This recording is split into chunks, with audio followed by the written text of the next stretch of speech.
poodiumi jaoks.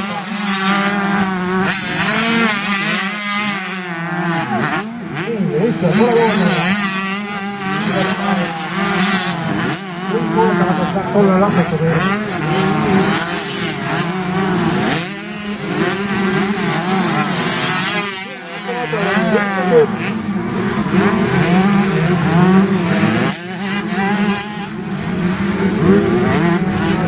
Sõna aplaus Tiitpäikseri juuniorite esikonnikule, kes on meie ees poodiumil, Maire Usin.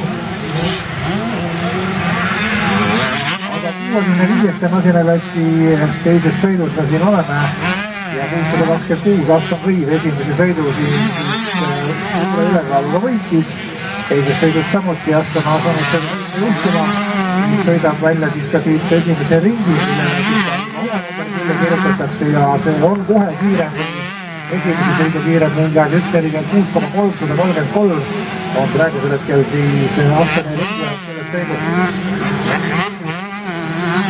Teist kohta on võidmas 661 Martin Marko Kansi, aga sõidus jälgi siis kolmas ja Mattias Asi on praegusel hetkel siis selle sõidu kolmanda kohal absoluutarvestuse Asi siis esimese sõidu juuniorite arvestuse võitja ja absoluutarvestuse teine mees.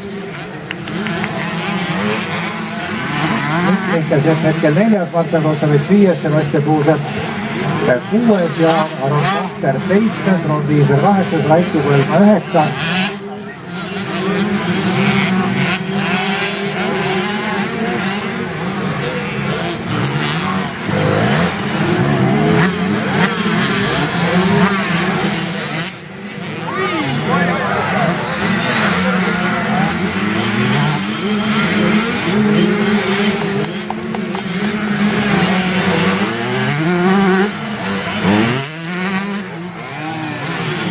Kas on meeldikut vaja sinna? Nii, palun tulge siia infobussi alla selle kausi ülesse näe peale.